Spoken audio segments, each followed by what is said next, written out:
Hello, I'm in a 2005 Honda Element. Today I'm going to show you how you would open the hood. So first, from the driver's side, we'll go down. You should see a release lever here that you'll pull. It should have some resistance here. If there's none, you might need to check behind this plastic to make sure all of this is connected properly. But once the hood's open, you should see it slightly loose.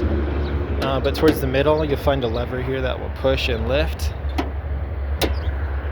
So it pushed and lift, and then there's a little arm here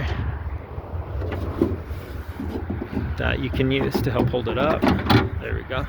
So it's just running down to here. But this is what the lever looked like. And so double check nothing's bent out of place, no debris stuck in here that needs cleaned up. If it's really sticking, maybe try some WD-40 to loosen it. This is what it looked like where it was hooked onto. And then double check your hood is in proper alignment as well, because if it's crooked, that could cause you issues. But I hope this was helpful.